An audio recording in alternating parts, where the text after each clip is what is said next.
I want to start out our time a little bit different today than we normally do. It's been cool to go through these parables, but the point of the parables when Jesus gives them to us or to his disciples or Pharisees, whoever he's talking to, is that they leave changed. That something different happens to them. They gain a different perspective. They see life differently to the point that it causes something to shake loose in their life, a different action to happen. And that's no different for us.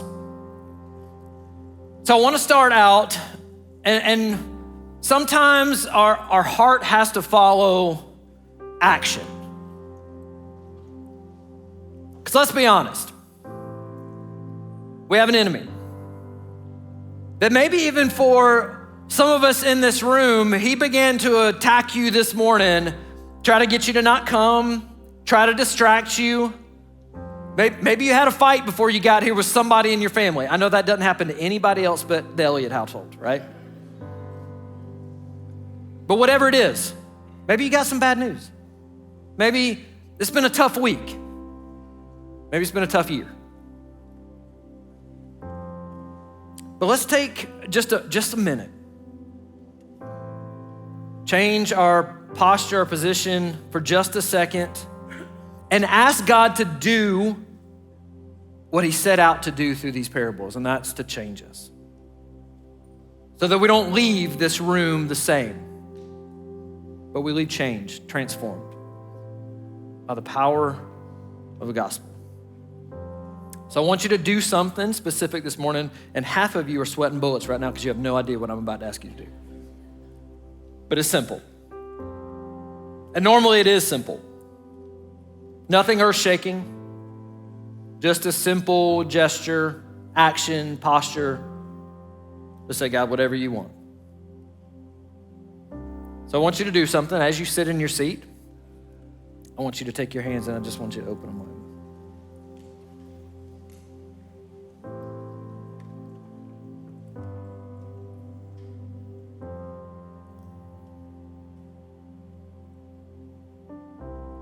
Can I tell you, maybe for some of you in this room, it's been a long time since you've taken this posture towards the Lord.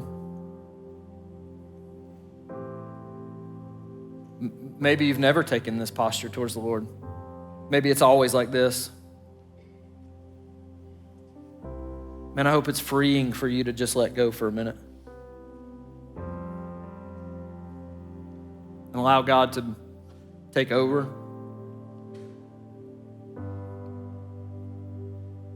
I'm gonna pray. I'm gonna ask that God would do what only he can do, and that's sanctify us, change us, make us something that we weren't before. Pray with me. God,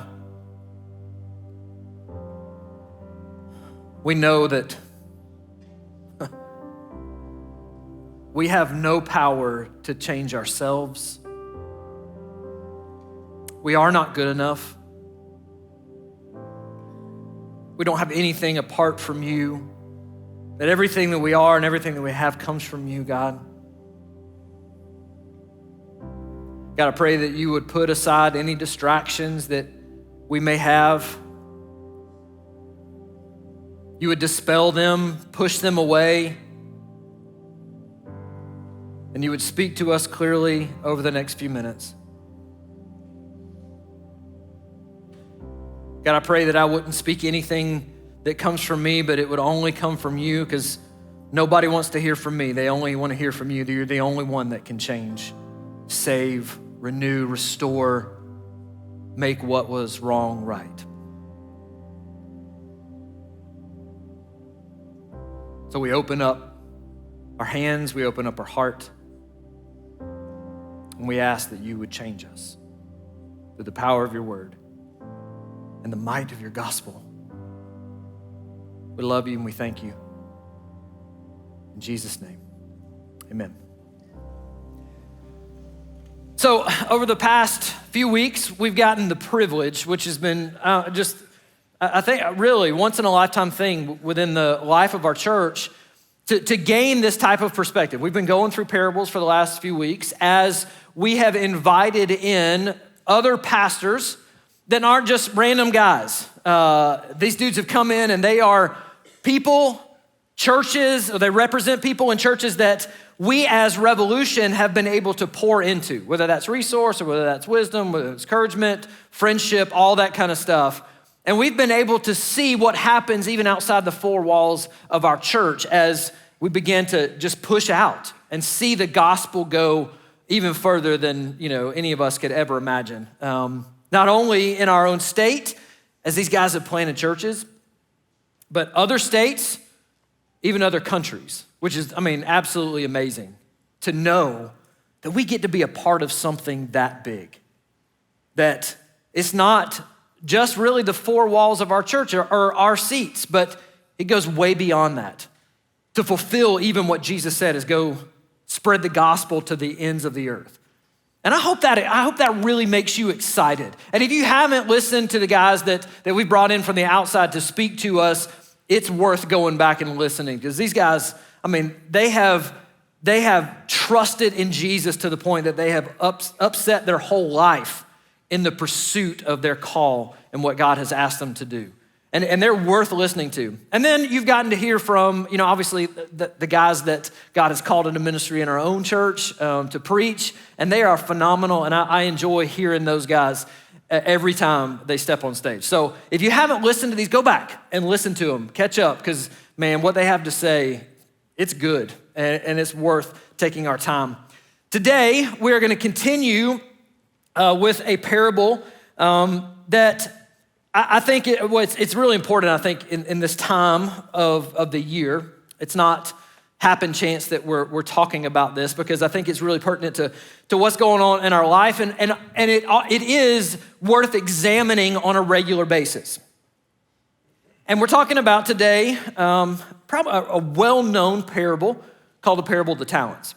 But before we get there, we have to understand where we are and what Jesus is talking about, because this parable is sandwiched in between two other parables.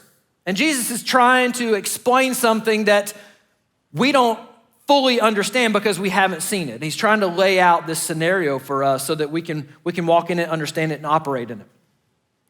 And this parable is sandwiched between two other parables that they all go together. Who doesn't like a good sandwich, right?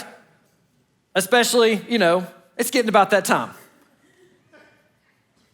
I didn't think that was that funny, but I'm gonna have to hold on to that one.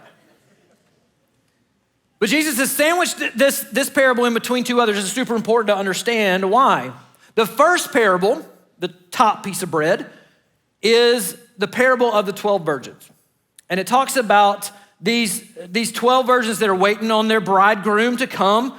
And to sum up this real quick, Jesus is saying, and we have to understand that there's a party coming. There is something coming that you are gonna have to prepare for. It's worth preparing for. And he's obviously talking about his return. And he's saying, listen, it's coming, and you wanna be ready for it. You wanna be able to go in to the party, and it's gonna take preparation. The bottom piece of bread is a parable called the sheep and the goats. And you read a portion of that before the message. When Jesus is talking about, listen, this is how we operate in this meantime. As we're waiting on the return of Christ, we're supposed to operate in a certain manner as believers, is that we're always looking around to see how we can help, how we can step in, how we can resource somebody else, encourage somebody else, help somebody else when they're struggling in their time of need. And he says, listen, you helped the poor, and you fed the hungry, and you took care of the sick, and you had your head on a swivel. You were always looking around, not to self, but the things outside. And Jesus says, when you did it to somebody other than you, when you helped out, when you stepped in to situations in somebody else's life, you were doing it to me too. And the meat of this sandwich, because you gotta have meat on the sandwich. Nobody wants to eat that cheeseburger thing. Have you seen that thing online? The cheeseburger thing in, I think it was like Korea or something like that. It's like 24 slices of cheese and then bread. And I'm like, it's like the ultimate cheeseburger. No, it's not. It's cheese and bread. It ain't a hamburger. If you haven't, you can go look it up later. That was free. You can enjoy your afternoon by looking up this crazy cheeseburger. But nobody wants to eat anything like that. This is the meat of what Jesus is getting into. Because, listen, he lays out this story that gives us a very clear picture and example of what he wants to do with us, how he wants to do it with us. You got your Bibles. I want you to turn to Matthew chapter 25. We're going to start in verse 14. And I want to start like this because if we're summing up all of them, I'm going to give us a starting point or a foundation to sum this up as we unpack it. And it is a simple phrase that I think is so important for us to understand what Jesus is trying to get to and help you to have a context going into this. Because the message of this parable is don't waste your life. Don't waste it. Don't waste what I've given to you. Because I've called you to something and I'm gonna give you everything you need to accomplish it. Don't waste it. Okay, verse 14. We're gonna get super far into this before we stop. Verse 14 says, for it, stop. It, what is it? He says, for it will be like. So he's giving an example. He's saying, listen, this is what it's gonna be like when you come to this event that he's describing right now, especially in all three of these parables. He's describing this specific time and event that will occur for every single one of us. And there will be a time where all of us stand before God and give an account for what we've done. That's it. And I want you to understand this, that there will be a moment in time where you stand before the Creator of all things. And he will ask some certain questions, specific questions about our life and what we did, how we did it. Revelation tells us of these two events, and we have to know them and understand them because they're coming. The first one is the judgment of salvation. I'm giving that in a short phrase so you kind of understand. But what's going to happen to this is we know there's going to have to be given an account. And God's going to say, listen, why should the door be open to you? Why should I let you in, for lack of a better term? And Peter's not going to be standing there, by the way. I just want to lay that out. But there's going to have to be an account for that. And there are two answers that we can give. One is, I got this. Man, did you see the size of that tip that I left that waitress one time? It was amazing. It was 22%, not 20. Or, let me hit a little closer to home. Did you see all those supplies that I purchased for Give a Kid a Chance? Did you see how good I was, God? That was amazing. Isn't that enough? I did some really cool things throughout my life. And that is one option, which is called self-atonement. We are atoning. We got enough to pay for our admission. Self-atoning. Now, the second option, when God says, why? And your simple answer is, believe me, it was nothing I did. It's all on Jesus. Not my righteousness, but him, which is called substitutionary atonement. That Jesus stepped into our place, that he paid the price for us. He atoned for our sin. He wiped it all away so that when we step into that moment and God says, why? And you say, Jesus. Period. Nothing else.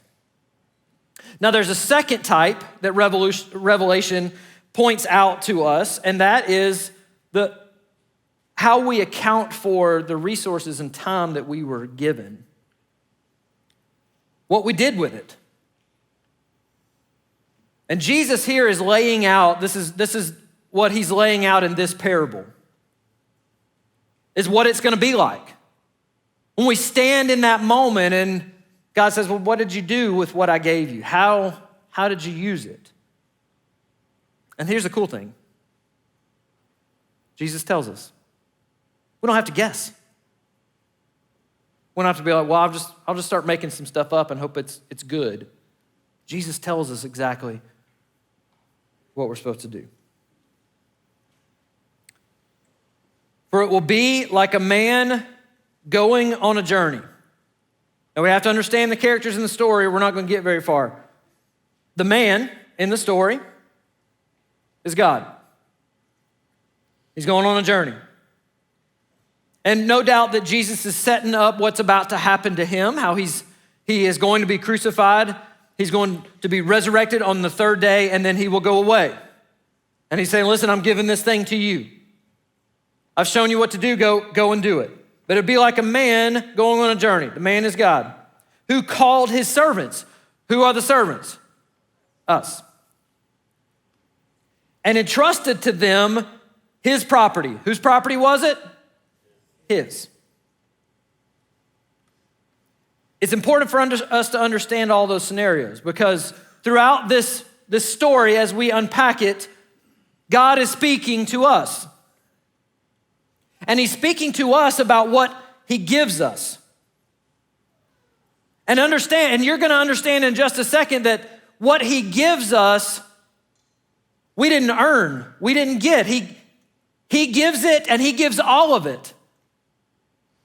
Down to the very breath that we have in our lungs, it has all been given to us. The ideas in your mind, the job that you have, the family you have, the relationships you have, the seat that you sit in, everything that you know and can see and imagine and feel has been given to you. And if that's the case, if it's been given to you, are we the owners of it? No. Then what are we? Stewards. Caretakers. Been given to us for a short time, for a purpose, to do something with it. And watch what God does here, okay? Verse 15. To one, he gave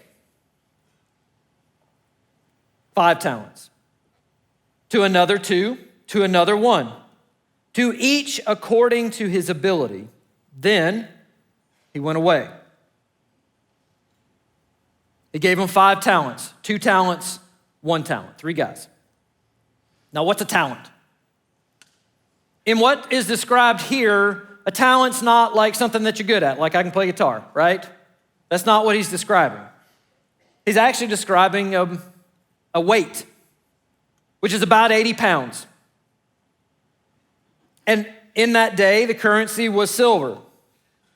So 80 pounds of silver was about 6,000 days' wages, or 15 or 20 years of pay for a day laborer, okay? Or in today's money, a little over $1 million.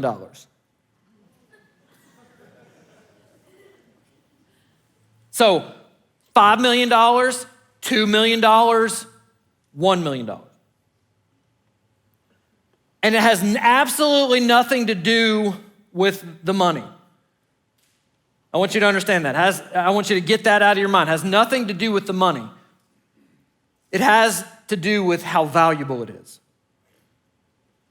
And what I mean by that is this is not something small.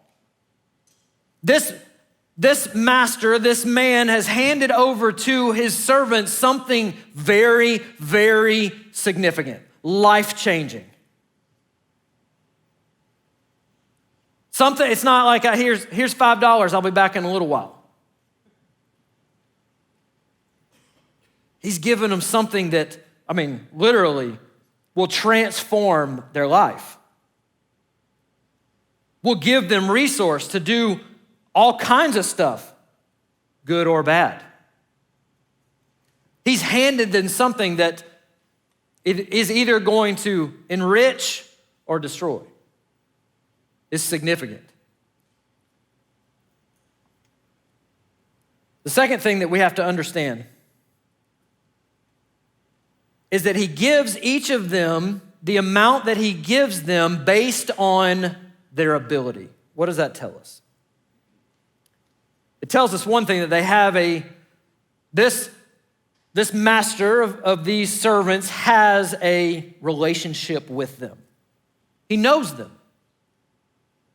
If he knows their ability, we can ascertain that this master has spent time with them, understands their strengths and weaknesses, has poured into them wisdom and process and what to do and what not to do.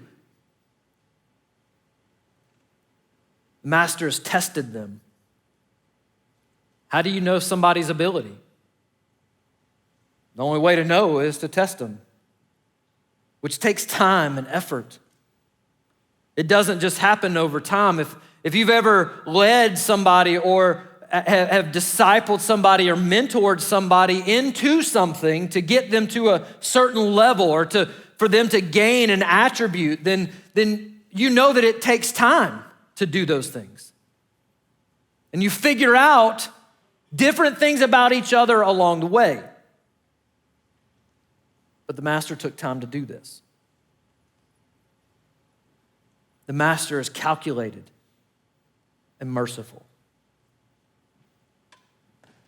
He doesn't just hand it to them like just willy-nilly, because I think this is taken at a certain time in the life of these servants, because the master has examined them and he says, listen, I know by the time that I've spent with you, what I've poured into you, what I've given to you, that you can handle this. I know that you can. By what I have given to you, you can handle it. And I think God does the same thing for us. He gives us what we need at the right time. Not based on us, but based on him. If God is the man and we are the servants, Jesus is describing our relationship with him and how he treats us. God's not saying at any point, and God will never say this, hey, I need you to go figure this out.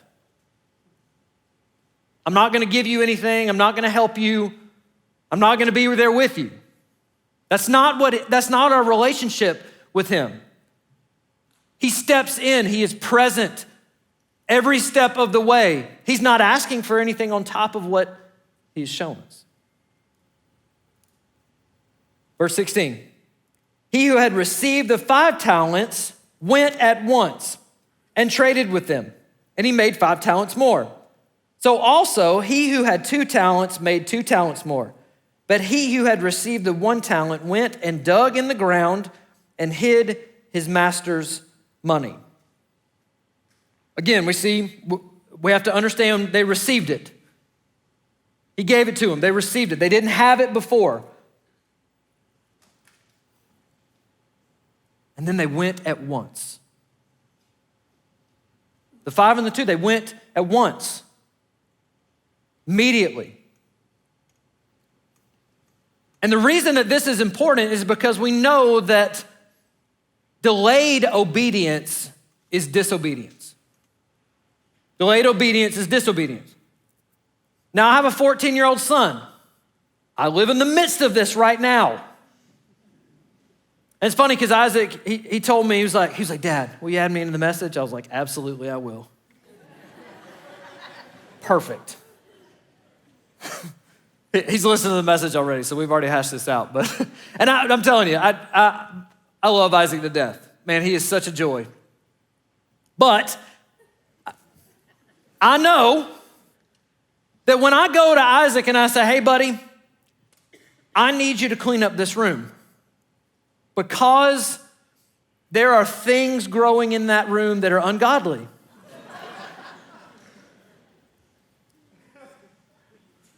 When I make that request, I know that that's not the only time I'm gonna have to make that request.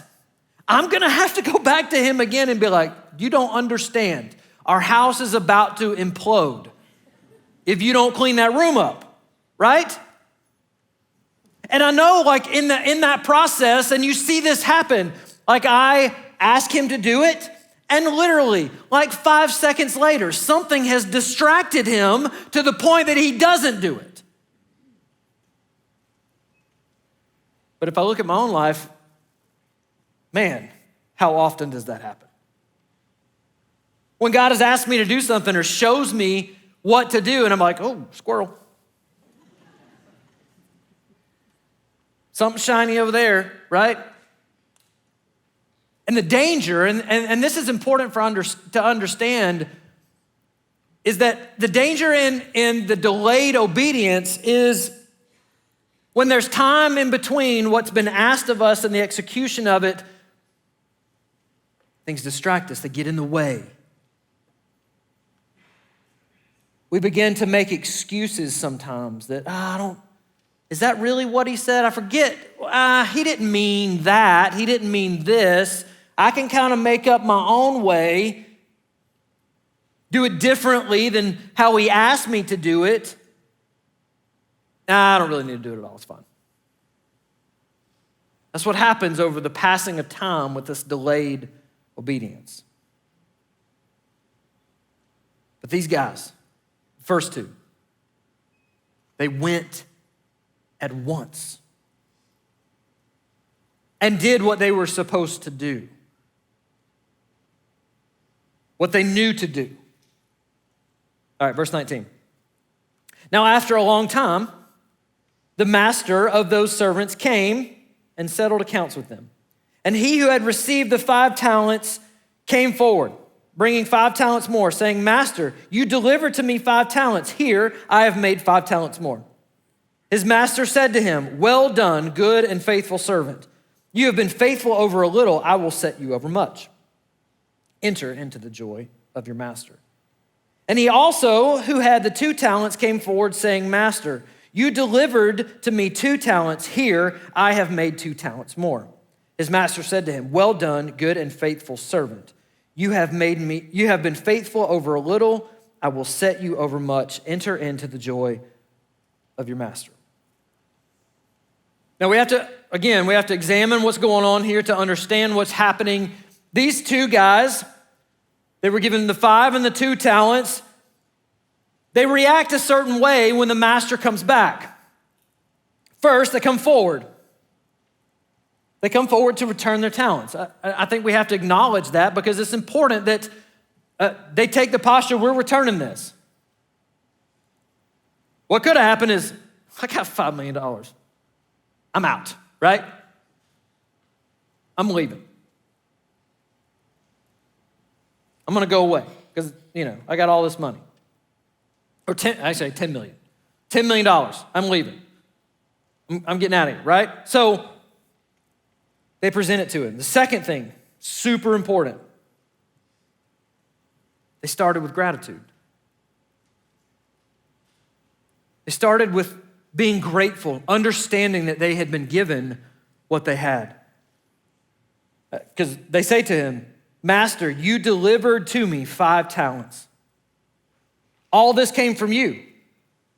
They didn't take the position that, I am a self-made man. I am so good and awesome. Look what I have brought to you. They knew where their resource started from. They knew that they wouldn't have multiplied anything. Nothing would have happened if the master hadn't first entrusted them with these talents.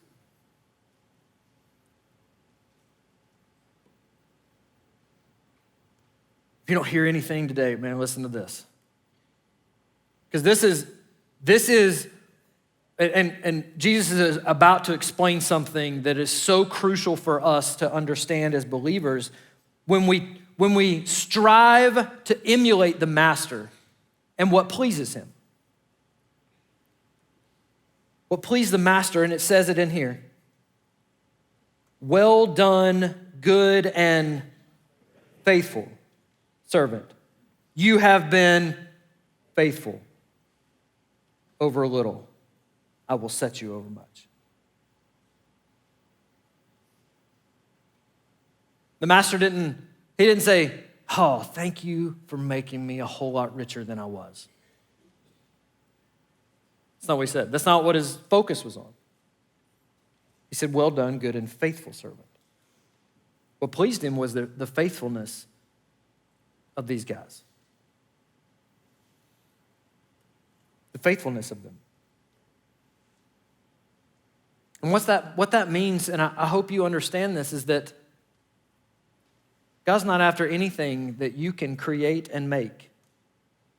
He is after your faithfulness to do what he has shown you to do. That's all you're responsible for. That's all I'm responsible for.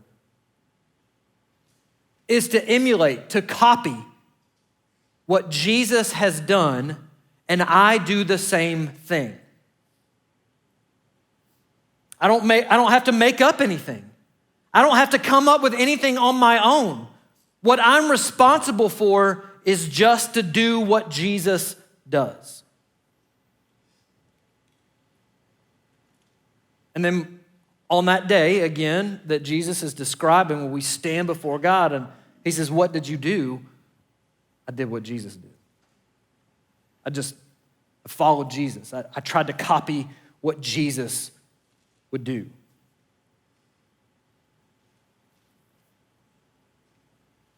What happens from faithfulness? Because this is important. What happens from our faithfulness is something very specific and miraculous. It's multiplication. When we are faithful and we do what Jesus has positioned us and called us and given us examples to do, is our life begins to multiply. What Jesus has done with us begins not only to multiply just into somebody else, which is the Great Commission. We are to disciple, but then that person disciples. We disciple our family. We disciple those around us. We begin to emulate Jesus to the point that it goes out from us and it begins to transfer to somebody else, to the point that it not only affects the people immediately around us, but it affects the generations that we will maybe never even see. That's multiplication. Even when we're gone from this earth, if we will copy Jesus, multiplication of our life will continue when this body stops working. And here's the thing. I know in our own culture, in our own society, we are lulled into this idea that there's a pathway that is going to fulfill us. And we're lulled into a process that says, well, if I go to college or I get a job and I work for decade after decade after decade after decade after decade, I think that's way too many decades. I think you're like 120 years old at that point. And then at that point, I'm going to retire. And then I'm going to buy a beach house or an RV and I'm going to just sit there. Yeah. That sounds awesome. And in the meantime, I'm gonna try to keep up with everybody around us. And when they buy an RV, I'm gonna buy one. And when they buy a boat, I'm gonna buy one. And when they buy a sports car, I'm gonna buy one. And when they buy a bigger house, I'm gonna buy one too. And it's gonna be amazing. Which actually, if you do that, you won't get to retirement because you won't have any money left. Free financial coaching. But that's what we are lulled into that idea. We're lulled into thinking that that is what is going to satisfy. It's going to fill us up. And it is the best we can do. I want to tell you it's a lie. Because all that junk is addition, which actually leads to subtraction. If you've ever bought an RV, you know that's true.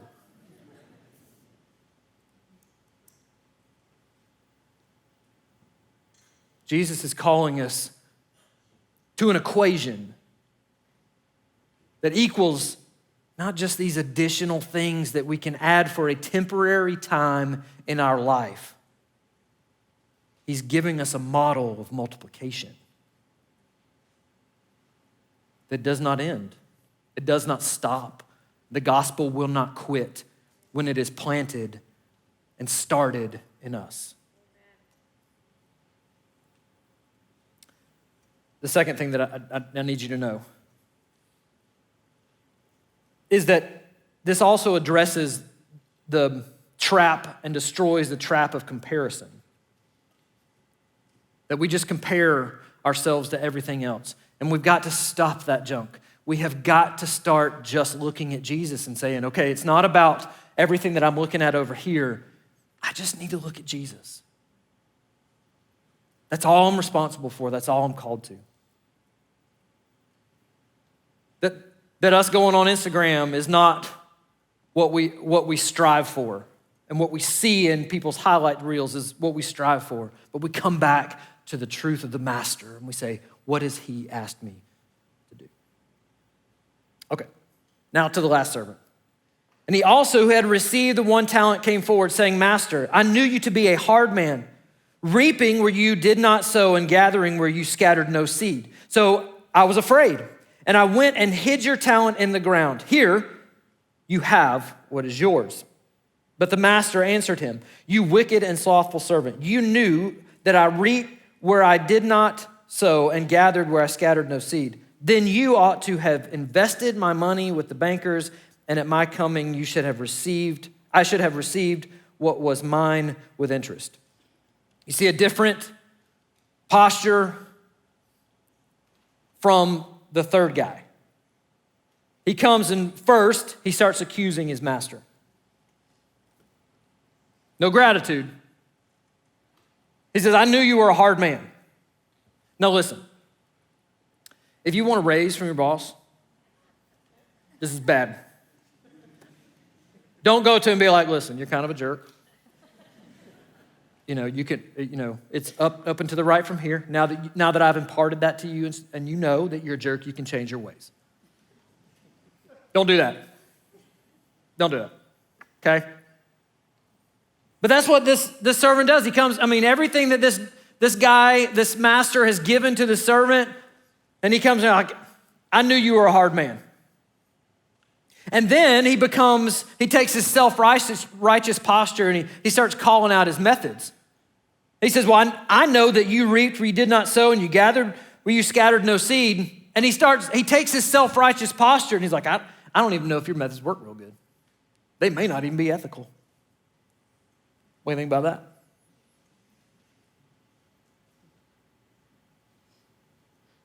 I don't know if you've ever done that, but I have done that. God, I got this. I know that you said this, this, and this, but I may have a little bit better way to do things, right? I'm being honest. None of you have ever done that. I have, okay? But listen, he begins to take this self-righteous posture and begins to start pointing out, which is funny because what he actually points out is that he knows exactly what to do from the master. His master's an investor. He goes and he buys things that will then multiply. He invests things. He invests his resource into what will multiply, what will gain a profit, what will bring a return.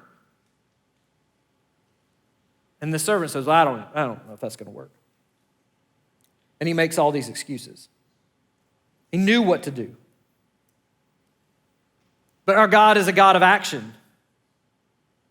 We know that because he took action on our part. And if this master is representative of God, God goes to him and he calls this servant out, and he says, "You wicked and slothful servant." He points out, this is not you being afraid, this is not you not knowing what to do. You were just lazy. You figured you could just bury what I gave you in the ground and pass your time and give it back to me. You wasted it. You wasted the time that you had. And God being a God of action, and our example being Jesus, God didn't even do that towards us, which he had every right to. Because in all reality, Jesus could have said, that's sin's their problem. We set this whole thing up perfect, and they messed it up. They're on their own. No, that's not the example that we're given. Jesus is not the example. Even to the point of his own detriment and sacrifice, Jesus stepped into our problem, which is death, by the way. He stepped into our problem and said, I got this. I can solve the problem. I know what to do. I'll go to the cross.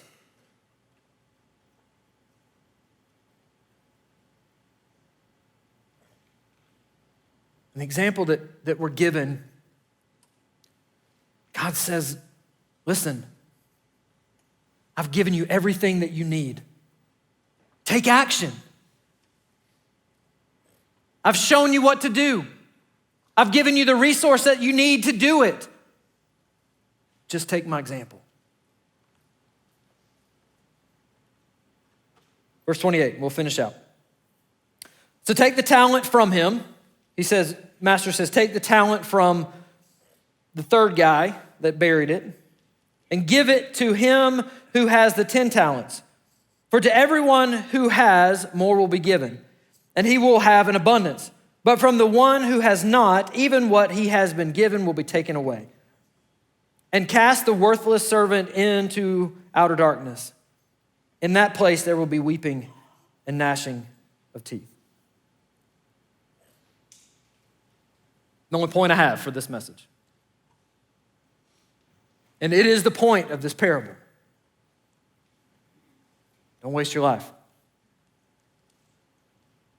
Don't waste what God's given you. If God's given you something, then use it. Not for addition, multiplication. And then you'll understand what it means to live a life of joy. To enter into what God has for us that fulfills us and sustains us, brings us purpose in life. I'm gonna close with this. If you know my story at all, this was me. I got saved when I was 16, trusted the Lord. I knew after that, not long after that the Lord had called me into ministry. Guess what I said? No. No thanks. I'm good. I'm gonna love you, Jesus. I'm gonna follow you everywhere else except for that. Because here's the deal, and again, my delayed disobedience caused this. I took the position that, well, here's the thing, God, if you want me to go into ministry, I don't know if that's gonna pan out like you think it is. But if I go over here and I make all this money and have all this success and do all these things that I wanna do, then what I'm gonna do is I'm gonna take that and I'm gonna give it all back to you. It's gonna be amazing. And God in his mercy and kindness continued to pursue me, shape me, to the point that when I went to college, one night he woke me up in the middle of the night, reminded me that my life was not mine, that it was his. And he's called me to something greater than I had in my mind that was gonna be something that fulfilled my life. I got up and changed my major to Christian ministries, and I'm standing here right now. And what I can tell you, beyond a shadow of a doubt, is what God has done in my life and in my family, I would not trade for the idea of fulfillment back then. Not if you multiplied that 1,000 times, I wouldn't trade it.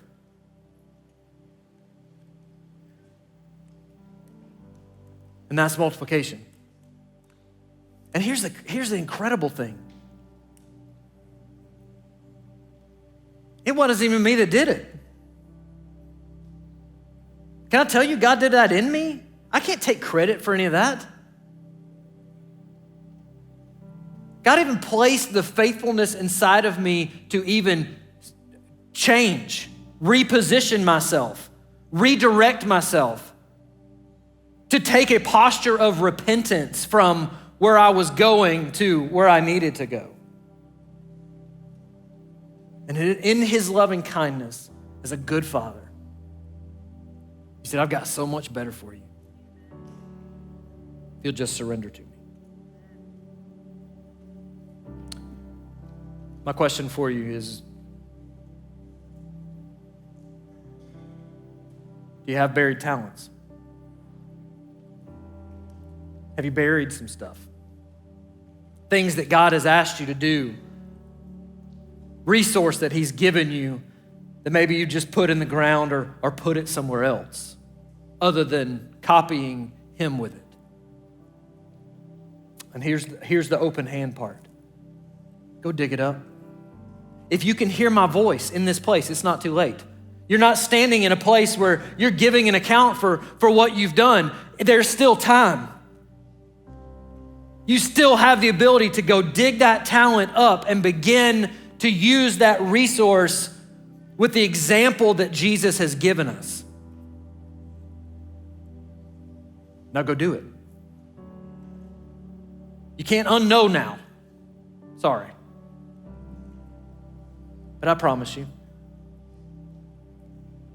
that there will never be a moment where you look back and be like, nah, my idea was better. I promise you it won't happen. And some of you, maybe you're a college student in here, maybe you know that God's called you into ministry and it's time for you to change your major. Mine was business.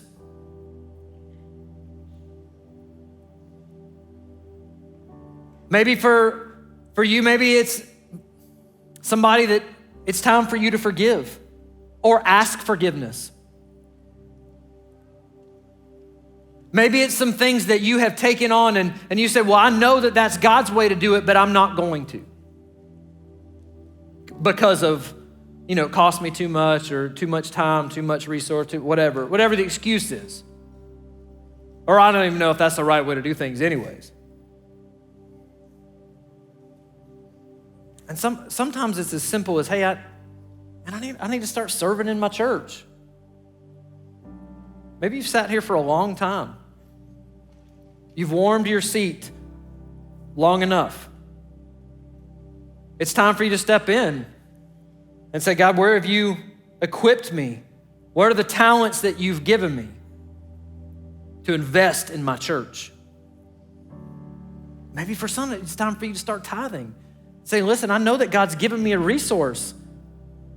God's provided this for me. Why in the world would I not, in turn, resource the gospel going forward in the world? Why would I not do that? Whatever it is, I promise you're not going to want to trade it. Doing it God's way for yours. Pray with me.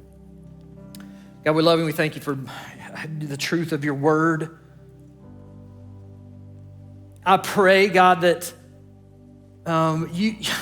you would change us.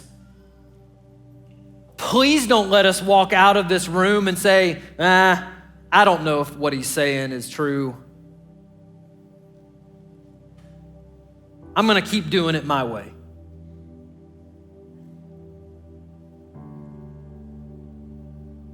God, I pray that you would even give us in this room that are scared to step forward because we know it's going to cost us something. I pray that you would give us the strength to do it, the faithfulness to do it just like you did me. Don't let us leave here unchanged. We waste more resource and more time in addition things instead of stepping into multiplication. Now, if you're in this room and you've never begun a relationship with Jesus, you've never started following him, I want to give you the chance to do that. Because you can't follow the master unless you have one. You've declared him the one who gets to call the shots and accepted his substitutionary atonement instead of trying to pay your own way.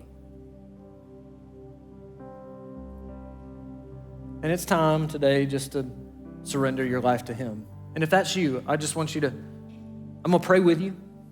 There's nothing magical about this prayer. It's just me helping you converse with God. And it goes like this. God, I want to make you the Lord and Master of my life. I want to surrender my life to you. I don't want to be somebody that just tries and adds and subtracts and never gets anywhere. But God, I want you to multiply something in my life. Do something in me that I can't do. I surrender everything to you today. If that's you, I want you to do something really simple. And you said that with me, or some version of it. If you surrendered your life to Christ today, I want you to do something. I want you to just raise your hand as high as you can. Leave it up for just a minute. We got people all around the room that want to give you a gift to kind of help you start that journey with the Lord.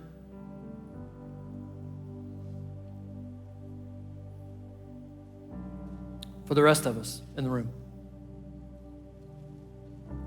dig up your talent. If you got it buried, dig it up. Now. Don't let another second, another minute go by in delayed obedience, but go dig it up. If you trust the Lord, put it there in action.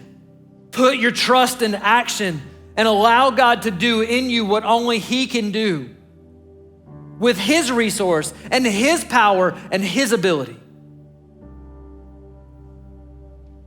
Dig it up. Use it. See what he'll do. God, we love you and we thank you for the power and strength of your word. I pray that it would not be void in this place, but it would change us. In Jesus' holy and precious name we pray. Amen. Love you, church.